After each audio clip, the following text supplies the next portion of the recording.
Hello friends, कैसे हैं आप सब लोग। मैं डॉक्टर अरुण कुमार। आज हम बात करेंगे अस्थमा के बारे में। अस्थमा क्यों होता है, किन कारणों से होता है और इसका होम्योपैथिक ट्रीटमेंट क्या है।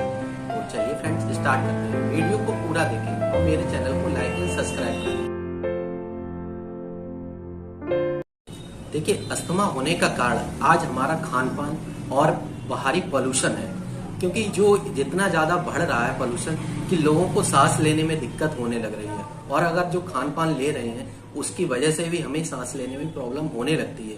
क्योंकि जो आज सर्दियों में इतनी दवाइयां पड़ने लगी हैं कि उसकी वजह से बहुत सारी बीमारियां डेवलप होने लग रही हैं।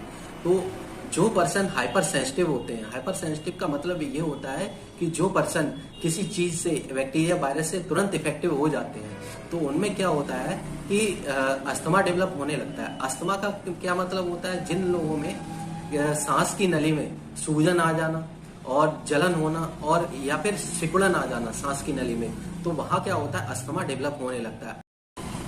देखिए, अस्थमा दो प्रकार का होता है, एक एक्यूट एंड क्रॉनिक। एक्यूट में क्या होता है कि किसी को सोते सोते या दिन में भी कभी भी अटैक आ सकता है, और उसमें क्या होता है कि सीवियर सांस लेने में प्रॉब्लम होने लगेगी और सीने में जकड़न होने लगे और एकदम से इतनी तेज सांस फूलने लगे कि पूरा बीपी बढ़ने लगे, पल्स बढ़ जाए। और इसमें क्या होता है कि बंद कमरे में घुटन होने लगती है और मुंह से सांस लेने लगता है पेशेंट। और इसमें ये होता है कि उसको खुली हवा में आराम मिलता है। मान लीजिए अगर एनवायरनमेंट में जैसे खुला हुआ है तो उसको सांस लेने में और अच्छा महसूस होगा और ऐसा लगेगा कि सांस नहीं आ रही है।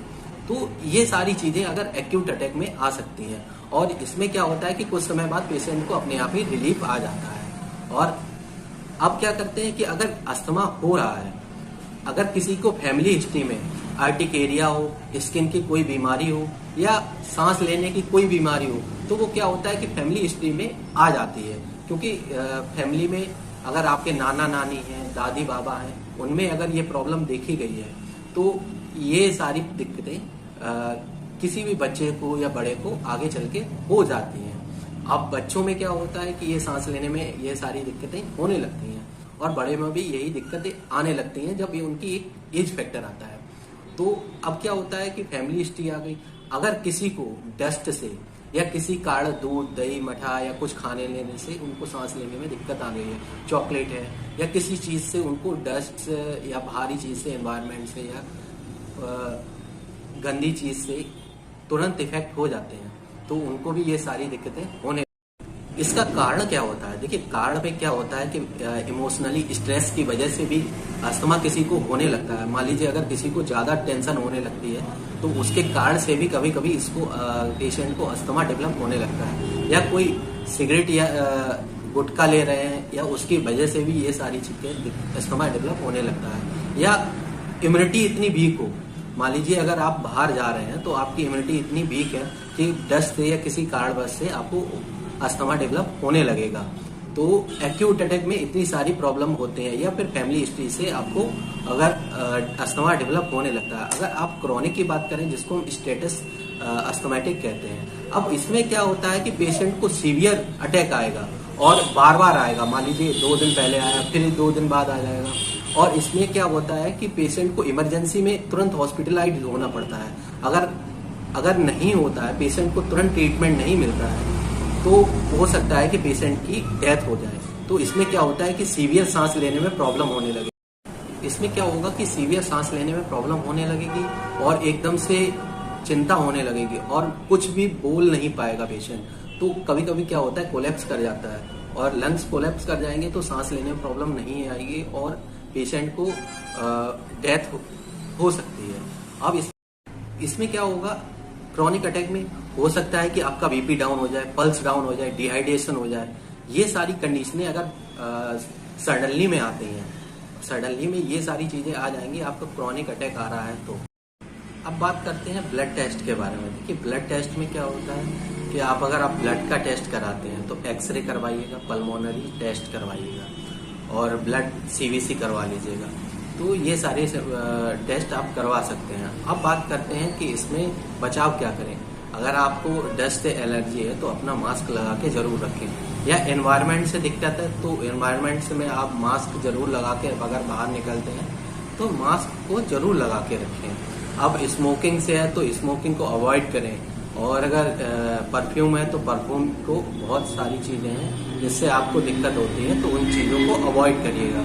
और सबसे ज्यादा जरूरी है कि आप स्टीम लें। स्टीम में कैसी है कि भाप लेना सबसे ज्यादा जरूरी है। अगर आप सादा पानी की भाप लेते हैं तो सबसे ज्यादा इफेक्टिव है आपके लंग्स के लिए और अस्थमा के लिए।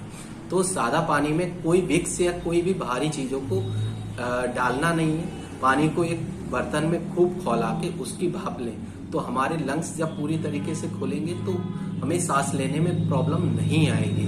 अब बात करते हैं होम्योपैथिक की ट्रीटमेंट की। होम्योपैथिक ट्रीटमेंट में क्या होता है कि पेशेंट के सिम्टम्स के आधार पे और पेशेंट की पर्सनैलिटी के आधार पे ट्रीटमेंट होता है।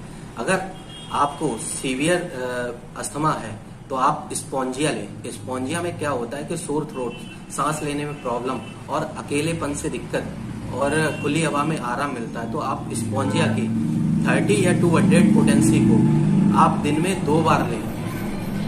10 ड्रॉप दिन में 2 बार लें।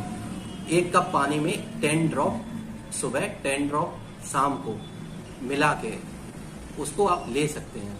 अब बात करते हैं आर्सेनिक एल्बम में क्या होता है कि पेशेंट बहुत ज्यादा बेचैन हो जाए और रात में उसको दिक्कत ज्यादा बढ़ने लगे, सांस लेने में प्रॉब्लम होने लगे और घबराहट होने लगे, तो हम आर्सेनिक एल्बम की 200 पोटेंसी आप दिन में 2 बार लें, 10 ड्रॉप, और इसमें आपको बहुत अच्छा रिजल्ट मिलेगा। 1 कप पानी में इसको 10 ड्रॉप आप ले सकते हैं। और स्टीम लेना और कार्बोवेज है। अगर आपको एकदम से बेचैनी, घबराहट होने लग रही है और एकदम से गर्मी इतनी ज्यादा लगने लगी है कि पसीना आने लगा है और ऐसा लग रहा है कि कूलर के आगे खड़े हो जाएं, कपड़े उतार दें और खुली हवा में आराम मिले, तो आप कार्बोवेज 200 में आपको 15 ड्रॉप सुबह 1 कप पानी में मिला के 15 ड्रॉप शाम को, अगर आप 2 महीने तक लेते हैं तो आपकी समस्याओं को पूरी तरीके से ठीक कर देगी। और स्टीम लेना ना भूलें। तो थैंक यू फ्रेंड्स, मेरे चैनल को लाइक एंड सब्सक्राइब करें और अपनी बीमारियों को, अगर एलोपैथिक ट्रीटमेंट लेते हैं या इनहेलर लेते हैं तो उसको अवॉइड करें, क्योंकि अगर आप इनहेलर लेते हैं तो आपकी बीमारियां बढ़ेंगी नहीं, क्योंकि आपकी बीमारियां घटेंगी नहीं, बढ़ती ही जाएंगी। क्योंकि इनहेलर क्या करता है कि वो बॉडी को सप्रेस कर देता है। अगर सप्रेशन कहीं भी है, अगर आप किसी दवा से या इनहेलर से अगर सप्रेस कर रहे हैं तो बिल्कुल अवॉइड कर दीजिए और होम्योपैथिक या आयुर्वेदिक ट्रीटमेंट लीजिए। तो थैंक यू फ्रेंड्स।